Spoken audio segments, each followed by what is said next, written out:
Oh, there we go, and we are now recording.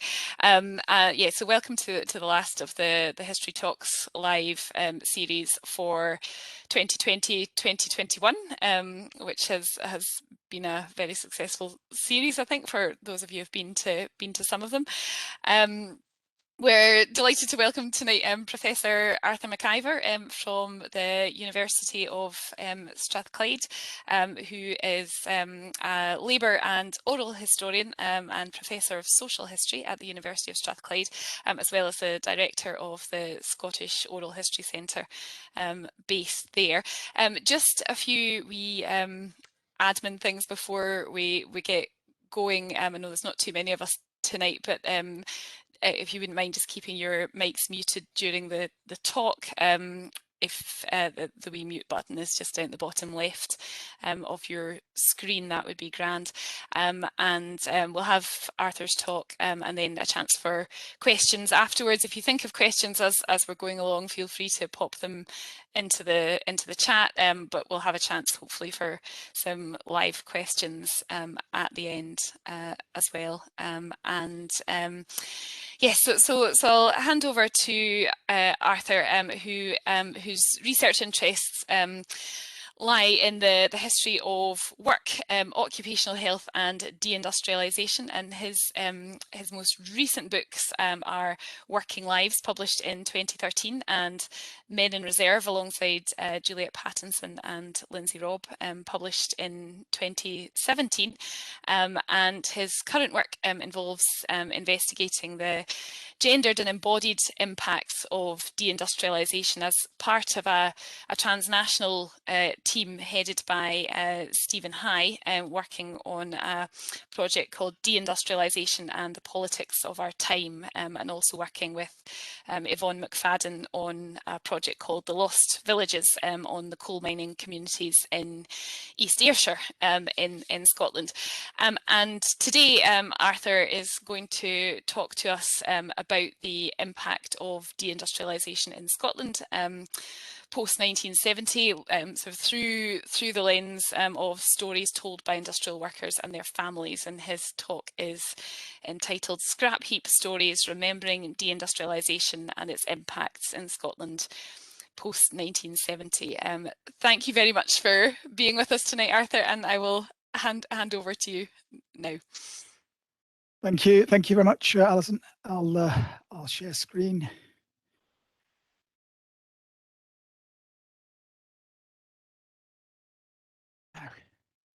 You will see that okay, folks? And can you hear me okay?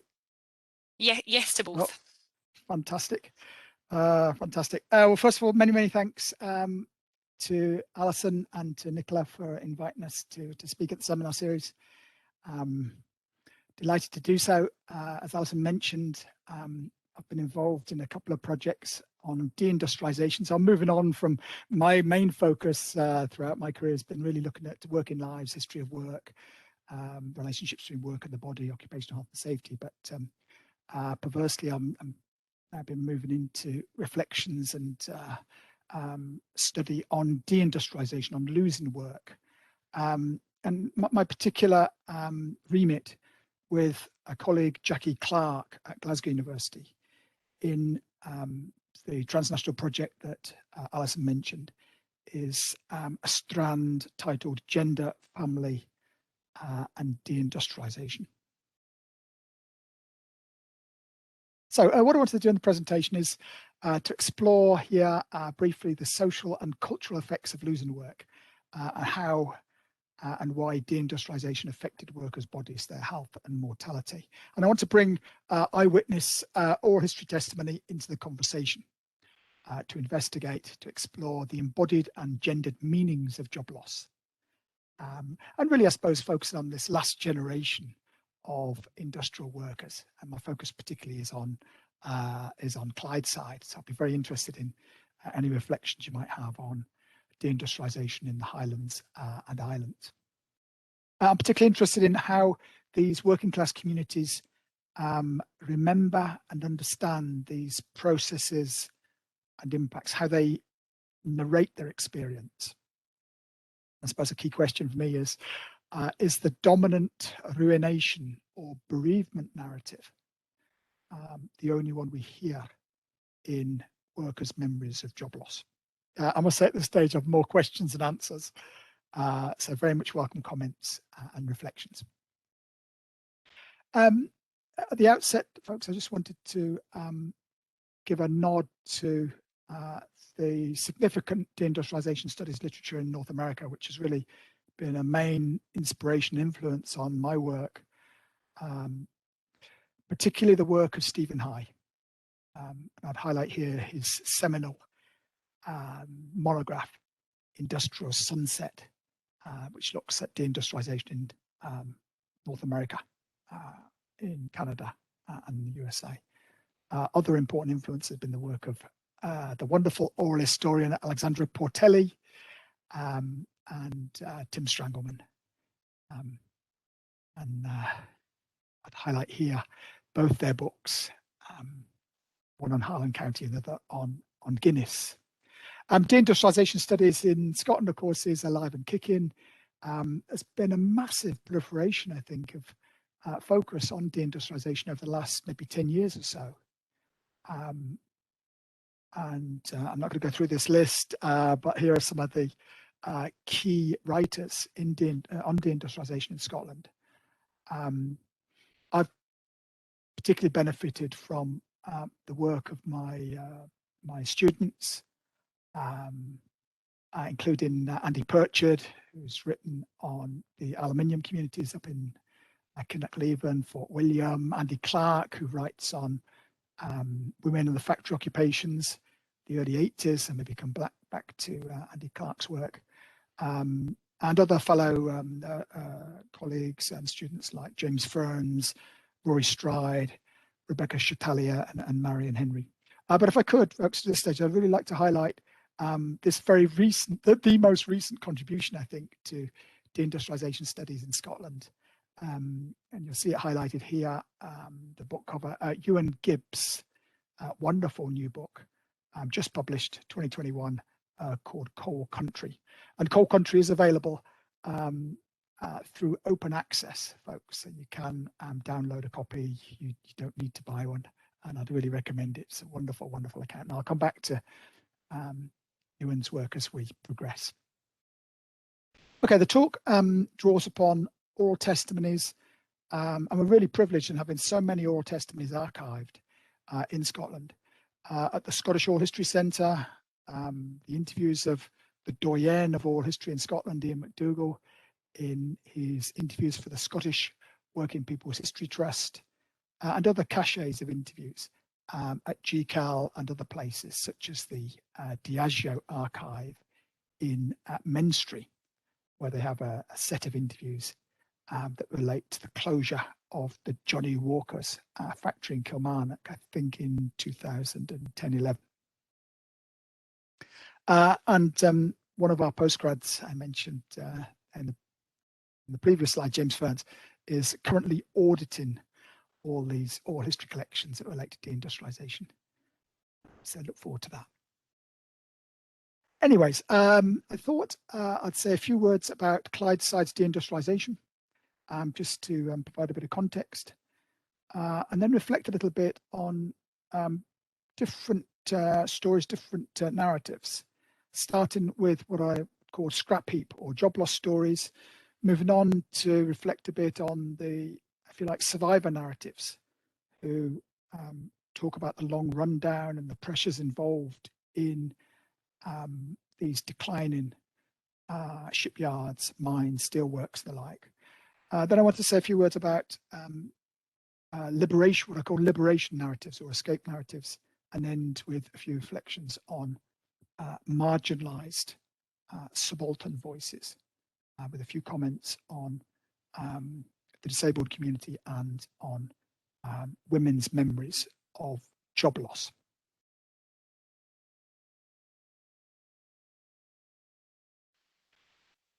I suppose the key point about deindustrialization in Scotland is that it's a long, protracted, drawn-out process, certainly going back to the 1930s.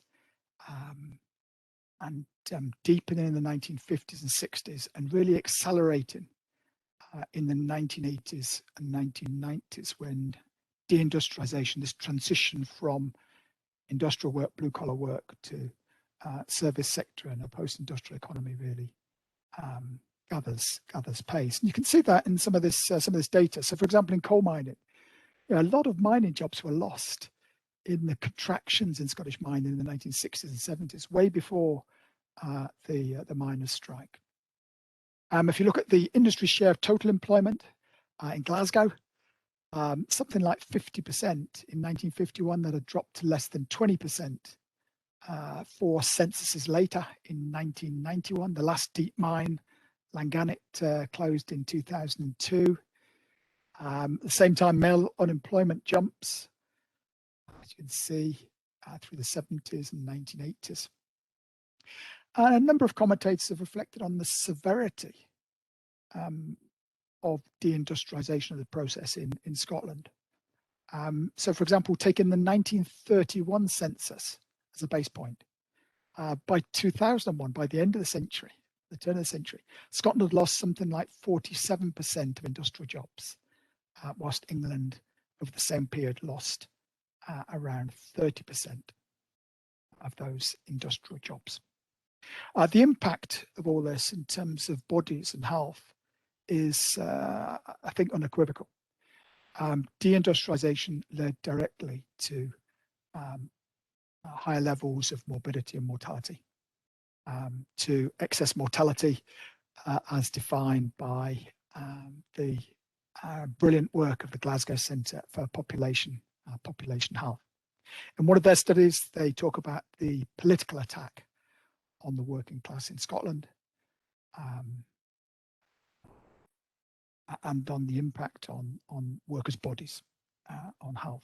Scotland, this report, this Glasgow Centre for Population Health report notes, Scotland now has the worst mortality outcomes and the widest health inequalities in Western Europe.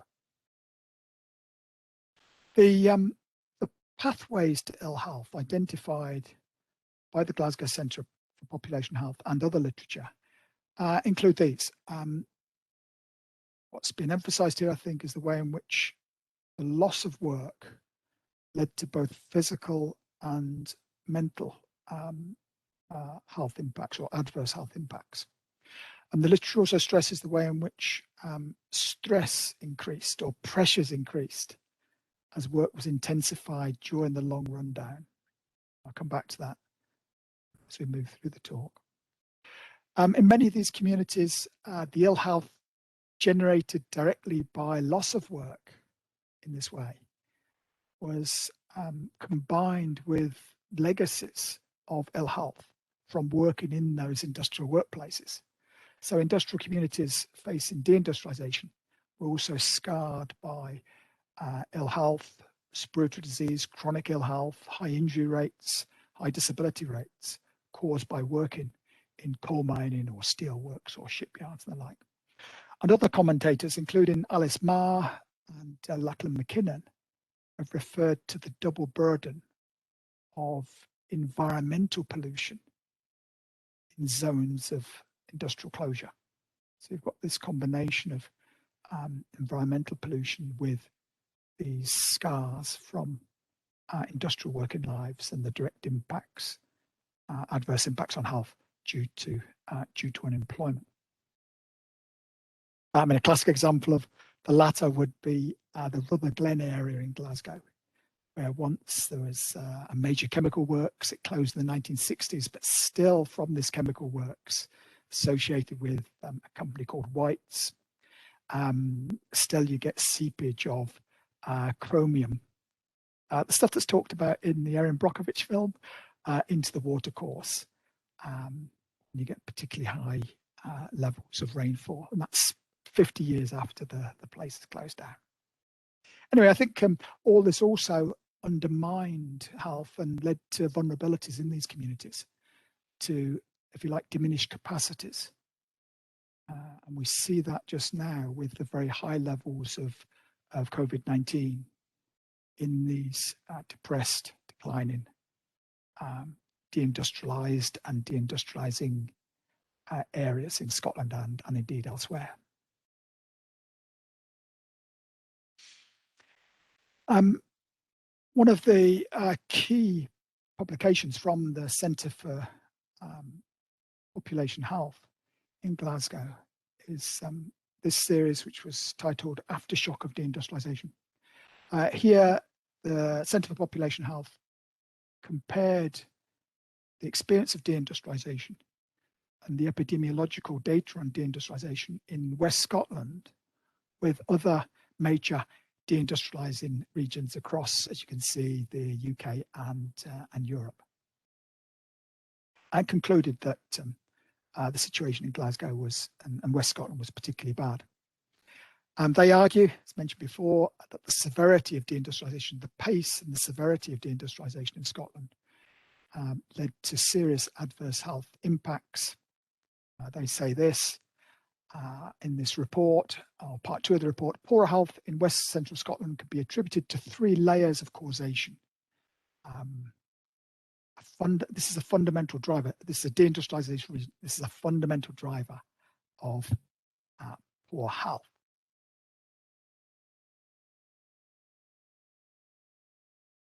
Other studies have shown how deindustrialisation effectively killed. We take, for example, the studies by Bartley and Plewis. These studies demonstrated or showed the cumulative impact of spells of unemployment on higher rates of heart disease in later life, whilst the more recent NHS Scotland report 2016 reflected on the way in which loss of work, unemployment, increased premature mortality by a massive 63%.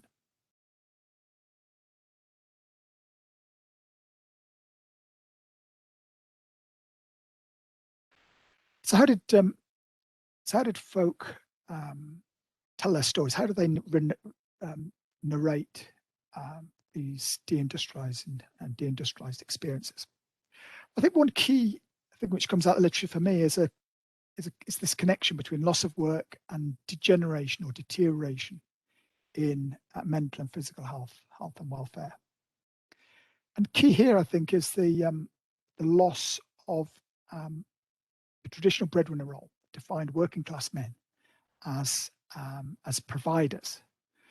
Ewan Gibbs in Coal Country says this: deindustrialisation represented a pivotal challenge to masculine identities in the Scottish coalfields.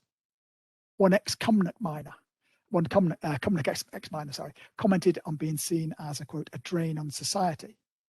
Other interviews seep with a seething sense of deterioration and loss. Rose from Kilmarnock comments on her father, who, she says, quote, felt absolutely worthless after being made redundant. Another, Janice, recalled her husband being laid off. He became really depressed. He was on sleeping tablets for a long time. Recurring themes, I think, are or emotions are shame, stigma, and embarrassment. And deteriorating mental health, issues around anxiety and depression, I think, feature heavily in these stories, in these narratives.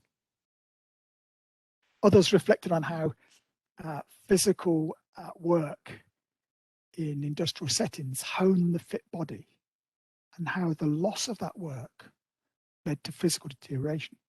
Tom McMurdo, talking about his work as a coal miner, said this: I was like steel. I was a hard man then, reflecting on his work as a miner. Work was seen by others as bodybuilding or keeping fit and inhibiting illness, and the loss of work then seen as creating vulnerability. Another Cumnock Ayrshire miner, Tommy, expressed this poignantly, saying this: see, if I'd been working, I'd never have any bother, because you were that used to working, it kept you fit. So if you're not working, what are you doing? Your system's shutting down. And that's what's wrong with all these men around here. Some narratives attributed rising suicide rates to mental illness induced by job loss. Scottish coal miner George Montgomery asserted, when they close pits and do these things, these are the effects it has on people. This chimes with other work elsewhere in Jeremy Seabrook's wonderful collection of interviews called Unemployment, published in 1982. A young unemployed father commented, "I'm ashamed I can't provide them," that is the children, "with everything they need. What kind of father is that? I feel like topping myself and taking them with me." And an unemployed joiner in Sunderland said this, "Socially, not having work is upsetting, especially if you've been a fairly tough sort of bloke. You lose something of your self-respect in the company of people who are working. There is a stigma. Even where a lot of people are out of work, you're almost an affront to people who are working." A shipyard worker, John Keggy, reflected in this way on the closure of Rob's shipyard in Leith in 1984. I'm rubbish at a Scottish accent, by the way, folks. I mean, we saw people who were fit, strong men after the close of the yard, basically doing the shopping, shoving prams around Leith. A lot of them went downhill very quickly as their life had been taken away from them with Leith shipyard closing.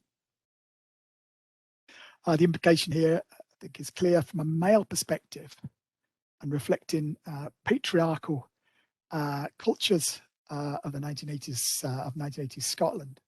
The implication here is of diminished lives after that provider role been removed.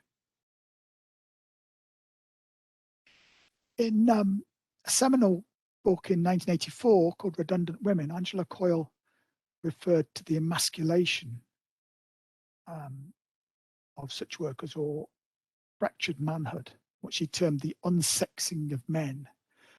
And this chimes with other interview material in Scotland. For example, Mary, who lost her work with the Johnny Walker closure, said this, "But the men got depressed because that was their job, to provide for their family." Similarly, a Clydeside sheet metal worker expressed this quite evocatively. "Men are used to breaking bricks, building walls, lifting things with cranes, or heavy and muscle stuff. So they're losing a bit of that. So their macho image is no longer there, is it?"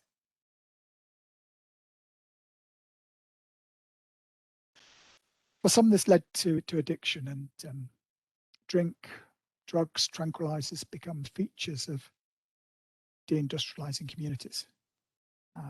It's a interesting motifs that crop up in the novel Shuggie Bain. And Ewan Gibbs refers to alcohol abuse being rampant in the Lanarkshire coalfield in coal country. He says this was a response and coping strategy for social displacement across generations. An old miner we interviewed in Ayrshire, Alec Mills, said this: "The drugs have taken over all these communities." Great Britain. This put pressure, or could put pressure, on relationships. Another ex-miner reflected on the impact loss of work had on relationships. They had no work, nothing else to do in the morning. Got up, go to the pub, come back home, go to the pub. It ruined my brother's life. His wife left. An awful lot of men seemed to just go off the rails.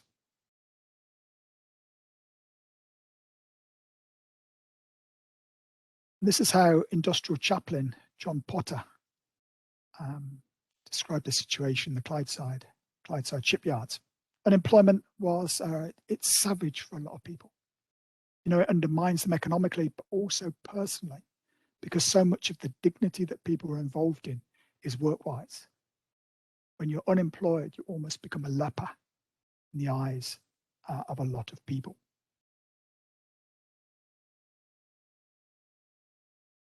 Still hear me okay, Alison? It's all no flaps in the no, you're all fine. I can hear in the you. web or anything like that. No, all good, loud and clear. Good stuff. Good stuff. Okay, another, I think, important thing that emerges from interviews is the pressure that people felt under during the long rundown of shipyards, mines, steelworks, and the like. So, for example, in a Scottish Oral History Centre witness seminar in 2013, the NUM president, Nicky Wilson, spoke of the re-emergence of what he called a long hours culture as working shifts rose for some miners to 12 hours after the defeat of the miners' strike in 1985. As a consequence, as Nicky put it, and I quote, the work-life balance just disappeared completely for a period of time. Increasingly, I think workers are facing different stresses as industries try to compete, try to survive through the 1970s, 80s and 90s. And one of the manifestations of this, I think, is a slippage in occupational health and safety standards, something that the HSE in Scotland referred to as the Scottish Anomaly, referring to higher rates of injury, of mortality, and of chronic industrial disease in Scotland compared to elsewhere. This partly involved flouting the law, taking higher risks, cutting corners. You can see from some of the data here that occupational injury rates were markedly higher in Scotland than the national UK average. And some of the writers in the field refer to this. For example, in Gibbs Coal Country, Lanarkshire miners are referred to as transitioning to antisocial shift work when they moved from the pits, as pits closed, into local factory work. One important issue I think that comes out of those stories is a loss of control or a loss of autonomy. And miners, I think, were used to control and autonomy at the coalface. That was one thing that disappeared in many of these post-industrial jobs. One referred to having to put his hand up to ask to go for a pee. In many of these plants, for example, the electronics plants, there was a non-union policy, so no unions were allowed. And that trade union disempowerment is another important theme, I think, that comes through the interview evidence. Trade unions were increasingly marginalised in the 80s and 90s. Trade union membership, of course, collapses. And that essentially eroded that protective matrix which unions provided on the shop floor. Other stories reflect more positive scenarios. These are stories which I call liberation or escape narratives. So not all workers displaced by deindustrialization express this in a negative way. For example, here we have Jim McCaig, an ex-steel worker from the Ravenscraig Steelworks, moved from the steelworks into teaching. He says this: I used to make jokes every day of my life with my colleagues, his new colleagues, the teachers, who were complaining about their conditions of employment and their salaries. We all do that, don't we, as university lecturers or anything else. And I would stand up and say, look, you guys don't have a real job. This is not a job. This is a vocation. You're never going to get an explosion. You're never going to get killed. You don't breathe foul air, and you're better paid than we were in the steel industry.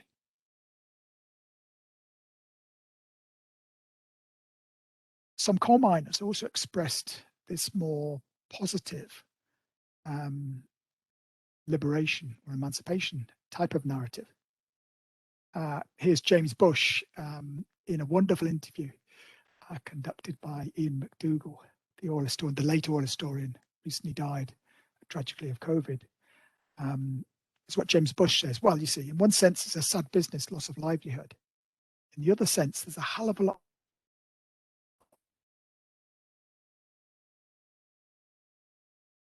of emphysema, all that carry on.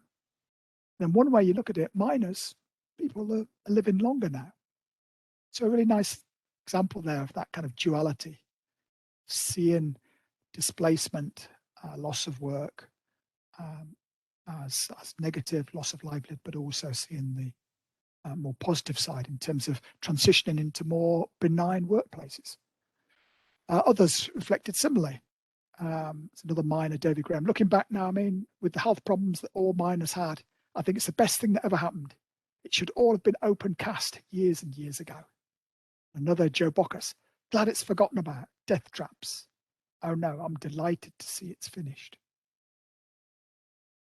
But to be sure, these liberation or emancipation or escape narratives are much less frequently expressed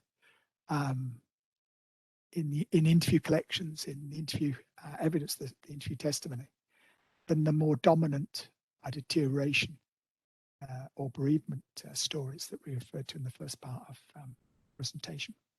But what we see, I think, is a range or a bundle of different emotions being expressed here.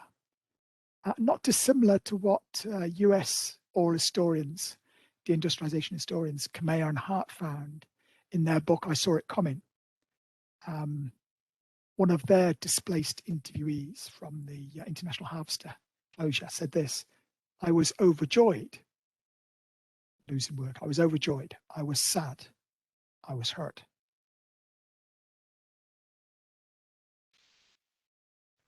What about other subaltern voices? One I think a neglected group in deindustrialization studies is the disabled community. These working class communities that we're dealing with, particularly mining communities, have very high proportions of people with disabilities. The literature has really neglected, I think, the lived experience of the disabled at work and through the deindustrialization era. And what I think is emerging from the material we have to hand is that closures, the deindustrialization process, further restricted opportunities for the disabled and further marginalized the disabled within working class industrial communities. We know that in the 1980s and 1990s, unemployment rates for the disabled in industrial communities and deindustrializing communities were something like double the rates of those in the Midlands and South in England. The way this plays out in coal mining is a growing exclusion of disabled miners who were previously employed and included within employment opportunities through the National Coal Board. This again is referred to by Nikki Wilson, the president of the NUM, that we recorded at a witness seminar back in 2013. Nikki worked at the Cardowan Colliery in Lanarkshire. And recalls in the 1970s, the colliery employed about 1,800 people, including what he said was, I quote, a substantial proportion of disabled men. These guys were always looked after as well. And Nikki spoke in his interview about his witness seminar about how younger, fitter miners usually helped the elderly and people with disabilities. This was an integral part of the mining community's moral code of respect. But he continued, and I quote, that unfortunately disappeared as we moved into the 1980s when things got harder. There was more tension between the employers and unions. A lot of those good things that had been there for years disappeared. Another interviewee interviewed for our Miners' Lung project by Neil Rafiq spoke to this issue. David Guy said this: as long as they're able to work or get to work in some shape or form, the management were pretty sympathetic to people in poor health, especially if it was caused by the work at the pit. There was a tendency for the union management to work together to try to fix them up in jobs which they could cope with. For miners, that often meant moving from underground work to the surface.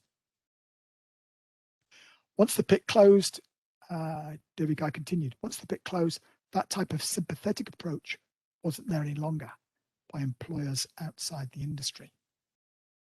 And he concluded this passage. They don't want anyone who's got a bad chest or who have spinal injuries or neck injuries or arthritis.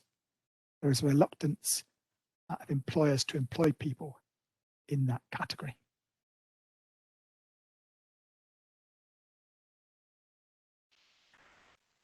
So what about gender? Did gender matter? Do men and women relate their experience of deindustrialization differently? I think the first First, maybe the key point to be made here is that research has tended to focus on men's experiences of job loss and deindustrialization. And still, I think the experience of women remains neglected. But work that is ongoing, I think, is throwing up this idea that women experience similar but different, that there were similar but different experiences. A more nuanced picture is emerging in the research of people like Jackie Clark, Valerie Wright, Walker Dean and Jimenez on South Wales, and in Scotland, Andy Clark, James Fearns, Rory Stride, and Ewan Gibbs. What Ewan Gibbs argues in Cold Country is that women increasingly achieved validation, what he terms validation, through their paid work. Increasingly, women are moving in the 1970s, 80s, 90s into paid employment for much longer periods. It's becoming more accepted that married women should continue with paid work. And Gibbs' argument is that women felt the loss of work as acutely as men, especially in those communities where women had a long tradition of working, like in Dundee in textiles, or in the more diversified labour market of the big cities, like Glasgow. To be sure, provider masculinity was challenged. That concept of emasculation, I think, is a very real one and very evident in the stories of miners and steel workers and the like who've lost work. But James Fearns has argued that many men managed to adapt and survive. Some embraced new leisure opportunities. Some embraced new caring roles, for example, as grandparents. Others moved into more creative and challenging jobs than they'd done previously in social work or in medicine, in nursing, for example, or in teaching or in local politics. And Rory Stride, in his work on Templeton's, the iconic Templeton's carpet factory in Glasgow, spoken about the resilience of women as workers, their capability, their capacity to adapt, to move into other jobs, not to be as concerned about the stigma attached to lesser skilled jobs. So to Rory Stride, men found it more difficult to cope and adjust than women losing jobs, for example, in carpet making or textiles or garment factories or the like. I think what's also evident is age and generation made a difference. The older generation, both men and women, came to job loss and deindustrialization through the prism or through the lens of a set of social expectations during the golden age, or the so-called golden age of the 50s, 60s, and 70s of full employment and relative stability, whereas the younger generation have a quite different set, I think, of perspectives. So I think age and generation perhaps influences this. This is what Ewan Gibbs has said about gender and deindustrialization.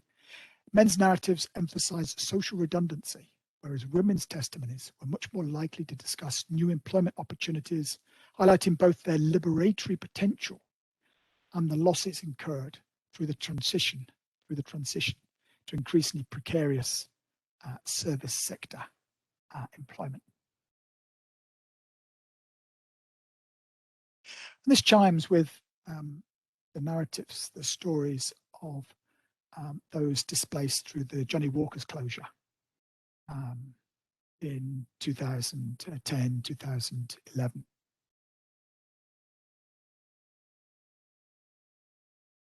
Several narrators referred to social relations at work being like a family. It was like an extended family, said Janice Withers about Johnny Walker's. Another said, coming there every day, it's like coming home to your family. It's been interesting, exciting, and sad. It's been all of those things. It's a massive end to think that they're going to lose it, because this is all we've been used to, and suddenly it's not going to be there.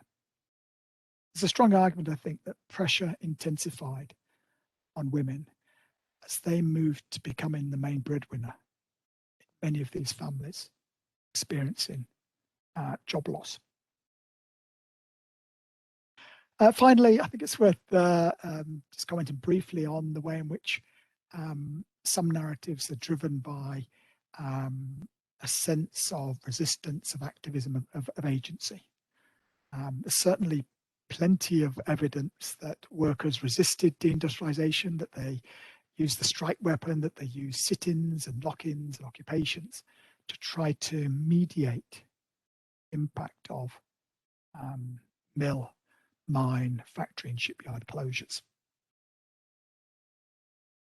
So I think in this respect, narrators are not just victims talking about their experiences, but they're also active agents in this process. A great example, I think, here would be Andy Clark's work on the female factory occupations in the early 1980s at Plessey, Lovable Bra and Lee Jeans. You can see from the picture there a really nice shot of the Lee Jeans occupation with workers hoisting Helen Monaghan up on their shoulders to celebrate that particular event. Another example of that kind of agency would be the People's March for Jobs, 1983. One of our students interviewed one of those marchers, Sandra Osborne, and in her reflections, she speaks very evocatively of the anger that people felt at that time in the early 80s towards those they saw as responsible for job losses, of factory closures, this whole process. And in common with many of these testimonies, Thatcher is raised as the culprit, as the person responsible through those neoliberal policies for this. Interestingly, Sandra Osborne later became, as you can see from the notes at the bottom, the first ever Labour MP and first ever female MP in Ayrshire. I see I'm out of time, so let me just finish up with a few concluding comments, very brief concluding comments. In 1982, mortality in Clydeside was 17% above the Scottish average. 20 years later, it was 30% above the average. Deindustrialization is clearly implicated here. Losing work caused chronic ill health, job loss, killed prematurely. And not just, of course, in Scotland. There's been a wonderful recent book, many of you may be aware of, called Deaths of Despair, charting deaths through suicide, alcoholism, and drugs in North America. In Bearing Witness, the oral testimonies clearly indicate workers' own awareness of the ill health implications of losing work, and the intensifying pressures of working during the long, protracted rundowns and rationalizations. What we're really getting, I think, from these stories is a deep sense of how it felt to live through these cataclysmic changes. These testimonies also, I think, speak to a sharp awareness of working class people's own understanding of responsibility, the brutality, to use Nicola Sturgeon's own words, of Thatcher's neoliberal assault on working class communities. And these testimonies, I think, also speak to workers' own perception of complex adverse impacts on their bodies, with some recognition of the emancipatory health benefits from being removed from dangerous, toxic, and chronically unhealthy work. But I think the oral and other evidence for Scotland largely supports the ruination thesis. That said, memories are gendered. There are a significant minority of voices that suggest a more complex and nuanced picture, including what might be termed, or what I've termed, liberation or escape narratives, telling of adaptation, opportunities, and positive aspects of this troubled transition from the industrial to the post-industrial. Experience and the memory of deindustrialization was diverse, complex, and I think multifaceted. As Stephen Hayes noted, such storytelling has an important political function, transforming private hurt into public knowledge, informing us as researchers and providing vital witness evidence, sustaining, in turn, campaigns for justice, equal treatment, reparations, and change. There remains a need, I think, for more research, not least on subaltern voices, including the racial and gendered impacts of deindustrialization and the impact or effects on the disabled community.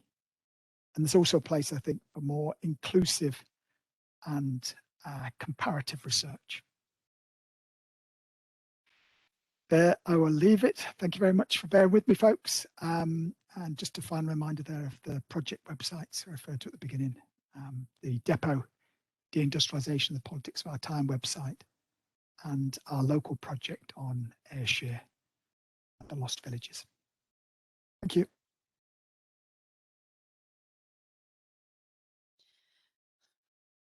Thank you very much. Thank you very much for that, Arthur, and for I think a really wide-ranging discussion of the impact of deindustrialization on the people who experienced it and are still experiencing it, and the progression of that over the passage of time, which was yes, really interesting. So thank you very much for that. We do have time for some questions, and what I can do, if you would prefer to put your questions in the chat, that's absolutely fine, or if you would like to come in live and do so, that's also fine. So whichever method suits you best. So yes, I'll open the floor and hand over to anyone who has a question they would like to jump in with.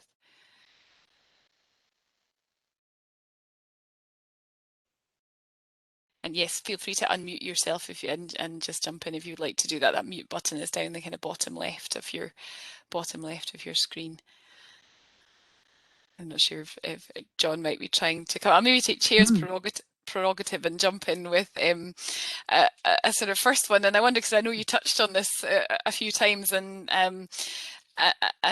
when talking about the transnational nature of the work, and I wondered if you would be able to say a bit more about any geographical variations in any of your findings, either sort of within the UK, but also whether there are any kind of parallels with findings elsewhere, particularly in North America, with some of the work you've been doing with others, and yes, if there's any parallels with what you've said tonight. Yeah, good question, Alison. Really good question. I think there is that there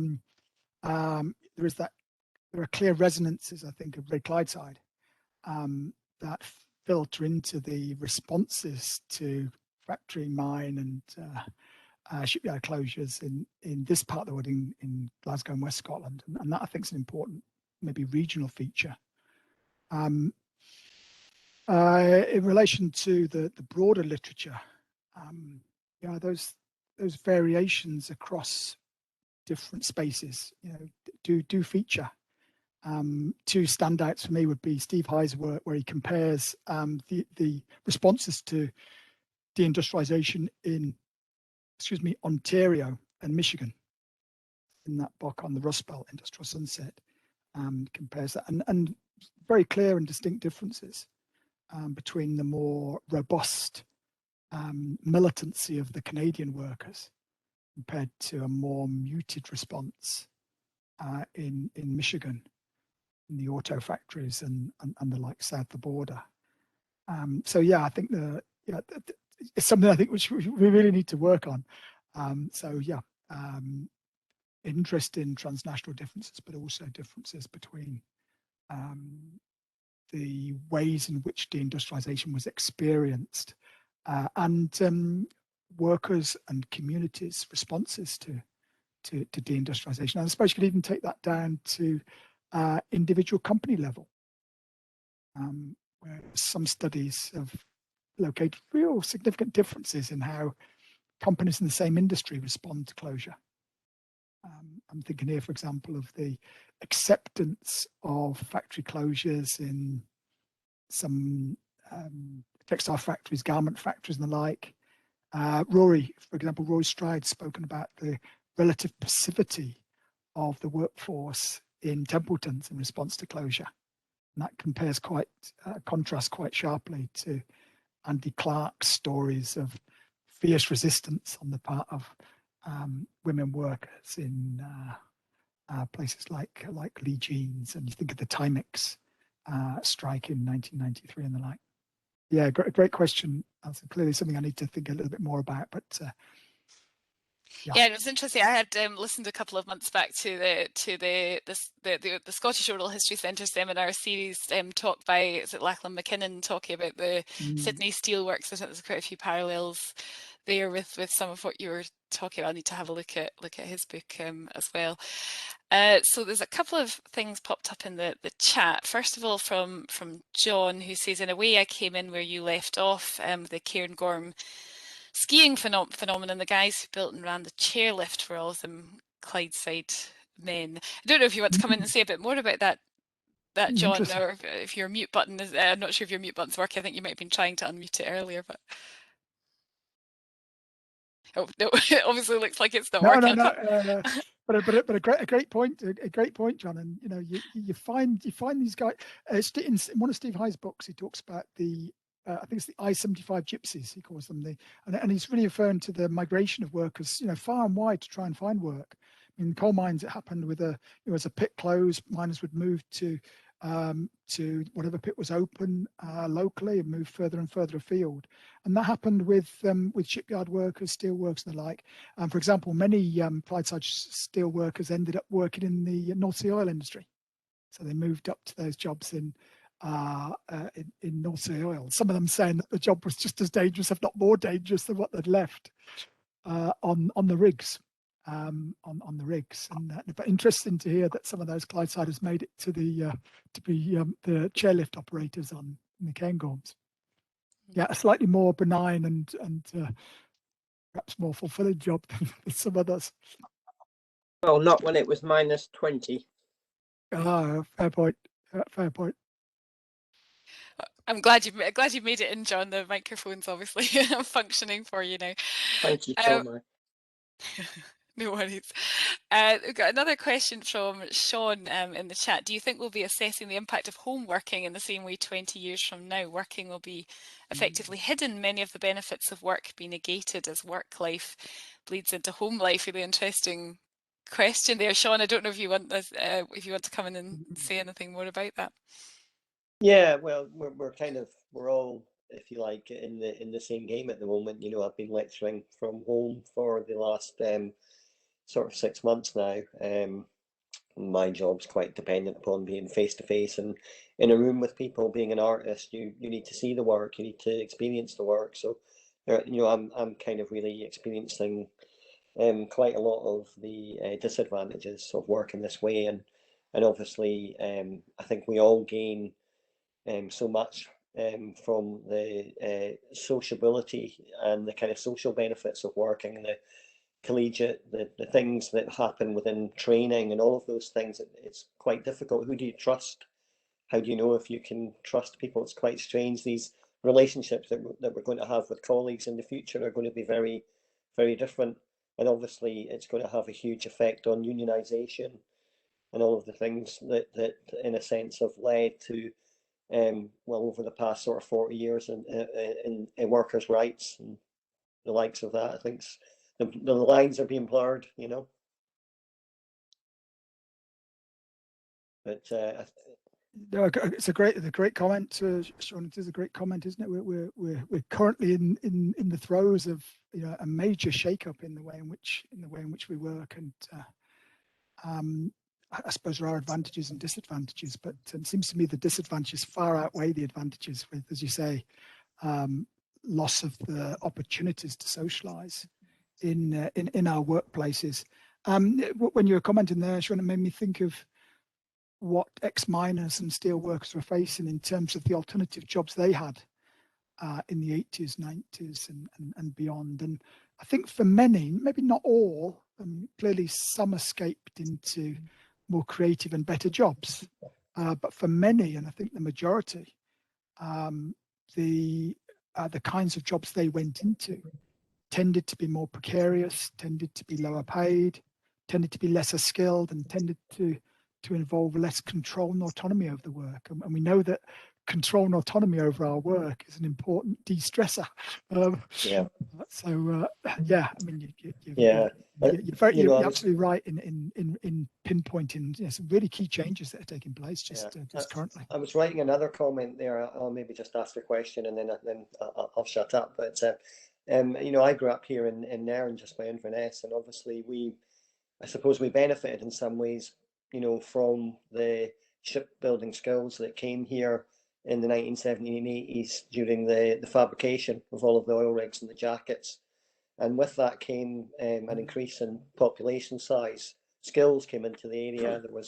There were, you know, training programs for local people to get involved with. Before that, I suppose this area had some timber, some whiskey, mainly tourism during the summer months, farming, and a military base. Those were the I suppose the key things in this area. But a lot of the population that moved from certainly from Clydeside took residence up in there, and so housing schemes were built, families were duly moved up, the population doubled, and now we're at a point where population is just about to triple. But those jobs have gone, the fabrication jobs have gone, even the decommissioning jobs are few and far between. There isn't the training schools that there once was. And also, again, going back to my previous comment about home working, all of a sudden there's an influx of people from all over the country into these small, kind of more, I would say, kind of more rural towns, although Nairn has, I think, the biggest population of any town outside of Inverness in the Highlands. Nairn has quite a large population, but people are moving here now. House prices are going up, houses aren't being built, and you don't know where anyone works. There's no sense of community, pressures on the schools, you know, local amenities, parks, beaches, all of those things. You know, these are kind of things that are impacting now, but, you know, you would only notice it if you were here, I suppose. So, you know, I just wonder if you have any thoughts about that and if you see that happening elsewhere in any other parts of the country. That's a big question, Sean. But, yeah, sorry. Yeah, I mean, no, it's certainly something that's unfolding, and you know, what you said there, I think, reflects the complexities, and the fluidity of the deindustrialization process, which is still ongoing, isn't it? You know, it's something that we're still very much part of, and it's a long drawn and protracted process. I think in relation to Scotland, something that's been going on for a long time, and just how it's all going to shake out, I think, is anybody's guess. So for me, the important issues here are around equal treatment and social justice, and trying to ensure that the communities that are undergoing these kinds of transformations manage to be treated in a reasonably just way. You know, there's lots of talk about just transitions in relation to renewables, but I think there also needs to be a focus on just transitions within these communities towards certainly better standards of health, and an assault on the kinds of inequalities, the wide inequalities in health which exist in these places. I think we've probably got time to squeeze in one more question if anyone's got something they'd like to come in with to finish us off.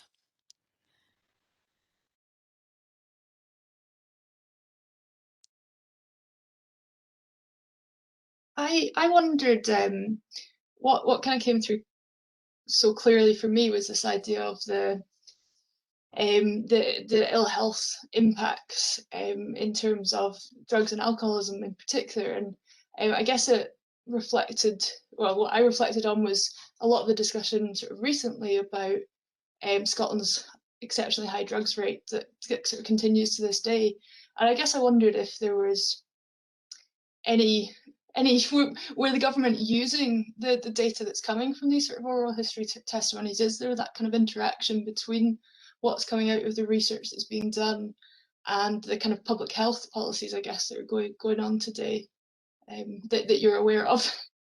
And that's a great question, Nicola. It's a great question, and my honest answer is I don't know. I don't. The quantitative data. Certainly the Glasgow Centre for Population Health studies that are referred to in relation to deindustrialization tend to be driven along by that kind of hard epidemiological evidence, and they themselves make a plea for more qualitative studies to, if you like, sort of deepen understanding into individual trajectories, community experience, and the like. So my honest answer is I don't know, Nicola. I suspect probably not, but it is very alarming. I think, if I remember right, Scotland has something like 3.5 times the UK rate of drug-related deaths now. So it is pretty horrendous. But no, great question, Nicola. What I need to think about a little bit more, but I suspect they're not taking into account the oral evidence, the qualitative oral testimonies in a way that they should. Yeah, I think a lot of those figures relate to an aging population of drug users as well. So, you know, and that obviously stems from the deindustrialization that happened during that period. So I think we are especially vulnerable with regards to the statistics, you know, on drug deaths. But there's some good writing around this in one of Leslie Riddith's book as well. I can't remember which book I was reading about some projects that happened in Clydeside after deindustrialization, and just things that were the equivalent to sort of men's sheds, where men got together and started clubs, and you know, and kind of worked together, and they made or replaced work with something else that really held them together. But many of them would fall kind of back, you know, they'd fall off the wagon again and maybe start drinking or taking drugs again. So, you know, you could see that it was, you know, it was just endemic, that you know, very, very difficult circumstances to deal with, you know. But yeah, some interesting stuff in that book.